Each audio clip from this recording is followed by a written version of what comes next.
YouTube because I haven't done one in ages.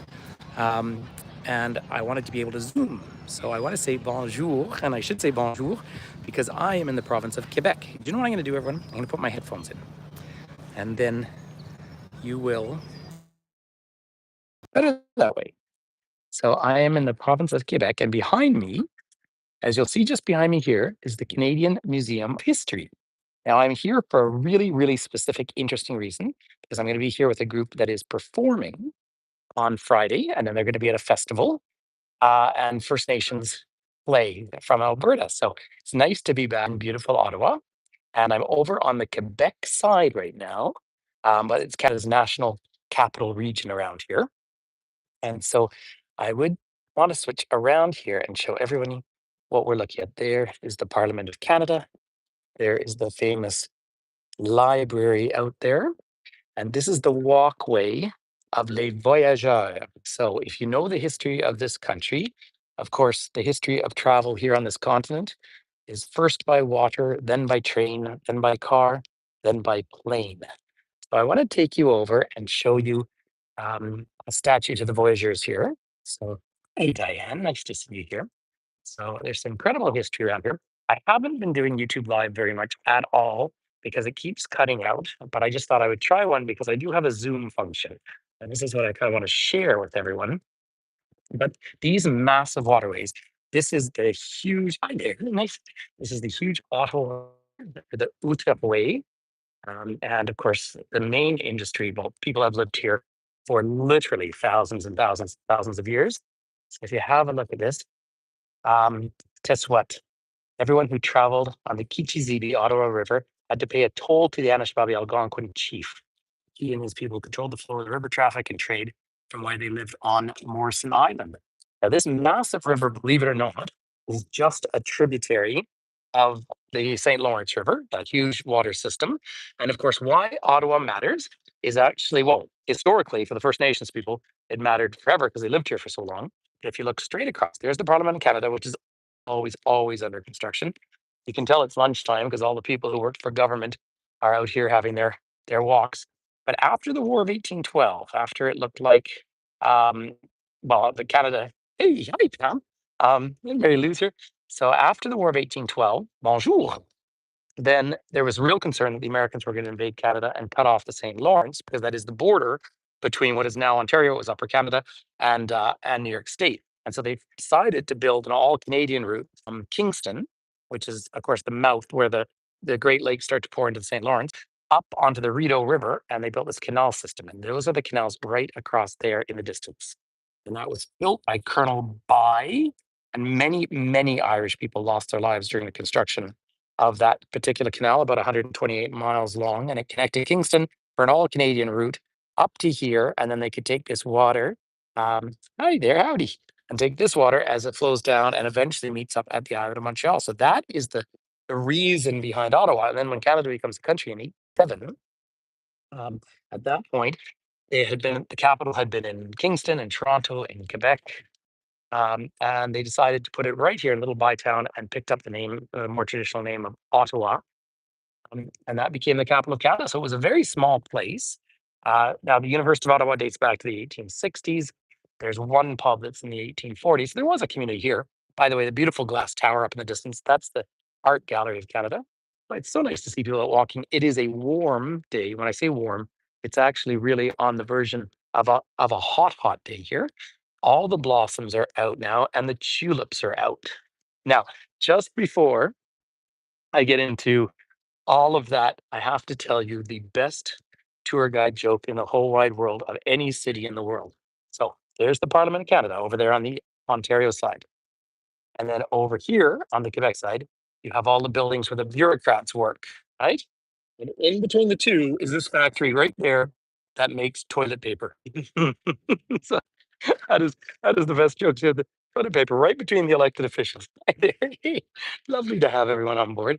So this particular building is a gorgeous building, and it was designed to look like the limestone sheets that you have down here. So we're the very south end of what becomes the Canadian Shield, the largest single geologic structure in North America. Lovely to have everyone joining. And so you've got all the limestone you can see across from us, but the blossoms are out here, and the tulips are all out. Now, why does that matter? Well, not only are tulips beautiful, but there's this very, very close relationship between the Dutch and Canada. And during World War II, of course, many, many Canadian soldiers fought to liberate the Netherlands, including my grandfather. But the Dutch royal family spent the war here in Ottawa. And when the Queen was giving birth, they declared the hospital room Dutch territory for one day so that the Queen could be born in the Netherlands, which is a rule for their monarchy. Um, and so, as a thank you, they send tulips every year. And so, the Tulip Festival is over on the other side, really just of this bridge. This is the Alexander Bridge, built in 1900. It's an interprovincial bridge, and so you from one province to another. So, I'm today essentially just getting all sorts of things organized because the kids arrive from Alberta tomorrow, and then they're going to do a performance.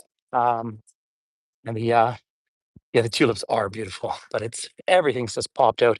Well, as many of you know, I was here just about a week ago, and now it's just this warmer. I bet you it's probably 24 degrees, and I mean the humidity is very high here because there's water everywhere, but still no bugs, which is good news. So you can go up in the Gatineau Hills. So I just thought it'd be fun to walk around. Now, Sussex Drive is along there, and that's where you have the Geologic Survey of Canada, 21 Sussex, which is the residence of the Prime Minister. But that is a hotly debated or contested issue right now. And that is because the building's in such disrepair and every prime minister has put off having it renovated. And now they don't know what to do with it. So that's a tough one. And then, of course, you've got the House of the Governor General of Canada, Mary Simpson, who is, she speaks Inuktitut and English. And I do have to tell you, last night I was out in a grocery store and there was a young lady with this really cool looking tattoo. I might put a picture of it in the subscriber group. And it looked to me like Inuit writing. So I asked her, and she said, yes, she's from Iqaluit. And so I've invited her and her friend to the plays that the First Nations kids will be doing here just because it's such a cool thing. And there's some Ottawa boat cruises. It's almost a little tempting. Um, so let's go and wander up around on the bridge a little bit. Now, I am waiting for a bunch of phone calls. I've got a lot of moving parts today. And so I might have to say goodbye earlier.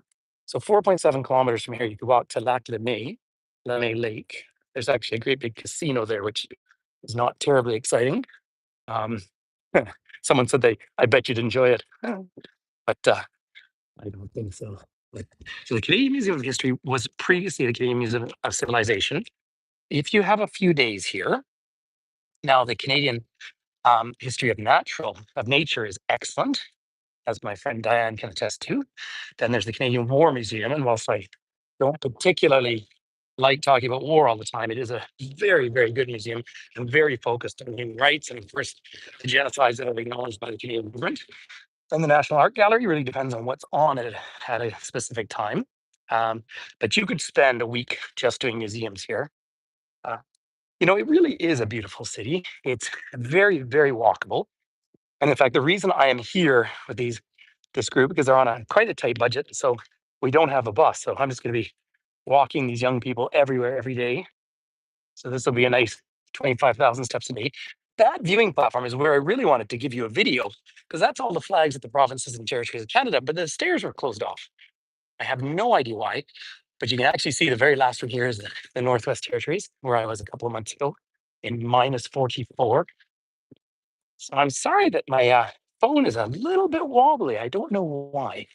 But there you go. That's wonderful construction mimicking the beautiful limestone sheets. It's nice to see familiar faces. But I really do think this old gimbal of mine is starting to get a little tired. But I'm going to be going for dinner tonight with some people who are part of our virtual community here. I got in really quite late last night, but I'm glad to have a day to get things organized. And then everyone arrives tomorrow. So I'm here just for a whole week. I love having the time for being here. It is a stunning building. It really is a fascinating building. Some of us, when you come from the West, we often joke that thank goodness for First Nations in the West of Canada, because 2/3 of the art are always totems and things that really come from the Canadian West. But it is a lovely building. And this was, if you grew up in Canada, you would have known this place as Hull. They actually combined them all into Gatineau. So the greater capital region here is about 1.4, 1.5 million people, about just shy of a million over on the Ottawa side. And what's interesting is you think of Canada as an east-west country, but really from Ottawa, you're looking straight north into Quebec here. And it really is the eastern limit of the English language in Canada. So you have a large Franco-Ontarian population as well across the way. But these new towers, now I was chatting with a friend earlier and saying that it's interesting. One of the challenges with living in this area is that it's not run as an independent city the way, say, Washington, D.C. is or the Australian Capital Territory. So if you live on this side and the Gatineau side, houses tend to be less expensive, but you work on the other side, then you're actually where houses are more, but then you're paying taxes in two different provinces. It's quite a complicated process altogether. There's also some fun mixing, though, in terms of the French English relationship in this country, because there's an old college there. It's College Saint Joseph, but it's St. Joseph College of Hull. And Hull, of course, is where Captain Cook left from, the northeast of England. So you don't get much more sort of British name as Hull. Yet this is a 90, probably 90% Francophone, French speaking around here. The map's a little faded, but I'm just going to give you one little view of this map here. And the Sentier des Voyageurs, the Voyager's Pathway. So you get a whole sense mix of the area, and just water, water everywhere. So different from my province, which is so dry. Although we did get a lot of rain today. Oh, there's some flowers coming out. It's not even spring. It actually feels more like summer now. It's just lovely out here. And there's the National Bird of Canada, right? See two of them over there, the cranes. They are everywhere. The and lots of people out on their bikes. It's a very cyclable city. And you do know when you get to the other side, the Rideau Canal, they call it the longest skating rink in the world. I have had the pleasure of skating on it. I think they had an okay winter this time. There you go. There's the actual Parliament Hill out there. I have heard that over in the UK, I heard it was like up in the high 20s, even in the north of England and everything. Whereas at home, we had fresh snow on the mountains. I was going to stop and talk to the Jehovah's Witnesses, but I don't think I'll do that with the camera. It wasn't really. So here we go on the true interprovincial bridge. How much fun is this? So, yeah, well, it's nice you have summer. Yes, I actually this morning thought, I think I need to put on air conditioning. So I'm just staying at residence at the University of Montreal, which is quite fun. And the campus is surprisingly well. It's nice. I just had never looked at a residence like that. But say this is not an official tour so much as say they're coming here for a festival, and the lady who was the director asked if I could help out because I know this city, and it was my pleasure. Some of you might remember I was with these kids nearly 2 years ago in Winnipeg in the winter. These will be new kids, of course, because the other ones have grown up, but they're just such lovely people, and they're from my province, so it's really nice to participate. So down that way, you drive out, you go along. There's an excellent aviation museum out there too, and modern aviation, as we know it, in many ways, started in this country. That comes as a surprise to people, and that's why part of the reason they've got a Y in front of all our airport codes. Is some convoluted reason for that. Sorry. Um, oh, look at that! It was 19 missions Upper Peninsula. Look at that. Yeah, that kind of humidity is tough. Sorry, my gimble's a little wobbly today. I don't know why. You might just see the sign up for it. It says Interprovincial Bridge. There it is, 1900. Pretty neat. So now I can show you quite a lot more. So there's the Parliament of Canada. Now the library goes back to the 1870s. The rest of the building burnt in 1916 when we were caught up in World War One. And they've got a 10-year project to move all of the visitor facilities and everything underground.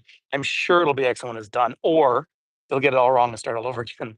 That's all government of Canada. And then the large square building was the Supreme Court of Canada. There are 9 justices in the Canadian Supreme Court, 3 with the province of Quebec, because they have a different legal system there. Well, no, it is windy, but I've got my sound sample here with me. So the walkway, had we gone the other way, we go to a different bridge, and that's where you've got the Museum of War, the Holocaust Memorial, which is of course very, very significant. And then again, the other way, you get into some lovely neighborhoods, and you get to where a lot of the ambassadors live and all the big embassies. Now, the beautiful big building out in front of us there is, let me see if my Zoom is, come on. I'm trying to zoom in that building in front of me, but there we go. That is the Laurier Hotel. That is the big Fairmont here. And it is beautiful. Now, do you remember it made the news recently because a famous photographer, I've forgotten his name, but had taken a picture of Winston Churchill when he visited during World War II. And he had taken Churchill's cigar away. And Churchill sort of looked angry. So it's one of these like images. It was stolen. And then it was found in Milan. It was literally stolen. So it was a art theft. But it's a lovely hotel, and they re-roofed it not that long ago, so it's not green yet. There's of course going up on the Peace Tower, and then you get over onto Spark Street, which is the pedestrian street. Now, if you go south, so I'm looking straight south right now. You keep going south. It's about a 2-hour drive to get down to Kingston, which is, of course, the shores of Lake Ontario, and then another 3 hours from there to get into Toronto. So you're about 5 hours roughly from Toronto from here. Or you're just under 2 hours to Montreal. So that's kind of where we are. Oh, I have to show you all of this for a second. See that little red boat down there? That thing actually drives on land and then it drives down into the water. Now, I know they have these in lots of different cities, but one of the ones here actually sunk. So it's up to you whether you want to go on it. This is your best view now. Parliament, bureaucracy, toilet paper factory. This never goes old for me, that particular. Well, because it's a joke, but it's not even a joke. It's true. It is pretty cool. So let's wander. That's the bridge. Unfortunately, there's this lovely viewpoint on the other side, and they've taken all the plaques off. It must have been the construction they were doing over there. So I'll just put the panel in this faces range here. I think they have to work on this bridge all the time because, of course, 1900, and they get harsh winters here sometimes. So I enjoy coming to Ottawa. Every time I come here, I find people really friendly. They have a very high, in fact, the highest level of education in the country is here. Most educated city in Canada. For a while, it was Calgary, but it sort of makes sense here. And of course, I used to come when I worked for economic development in the Rockies. I used to come here for conferences as well. Look at the incredible flow of water. Sorry, it's okay. Powerful flow of water out there. They've got some really world class rafting. I've never rafted on this river. A friend in Canada who used to be a rafting guide here.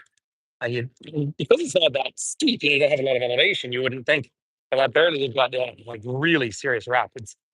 Isn't it fun to come across? So I have in the past done virtual tours, walk here on the back of Parliament there, but there's so much movement that it's just about impossible to do. I will be taking a group out for a walking tour up to Parliament tomorrow night, which will be great fun. As long as everything's on time. So there we go. Oh, so you can see the Westin Hotel just beyond the Laurier. That's where the conference center, the most important one in Canada, because of course they can run everything bilingually here. Very important. You might remember the tours I was doing up in Yellowknife, and they have 11 official languages way up there. That's pretty pretty spectacular, I think, culturally, wonderfully. Now, up here in front of us, platform, they have been doing construction there for, I want to say 10 years. There used to be a big statue of Samuel de Champlain, who was the first governor of New France, even though, and there's one of him in Quebec City by the Chateau de Frontenac, but ladies and gentlemen, I'm going to have to say goodbye to you. I just got the phone call that I really have to answer. So watch, I'll see if I can do another live later. I just wanted to see if YouTube held. So lots of love, everyone. I really do have to go because we've got a bit of a challenge we're working. Okay, see you soon.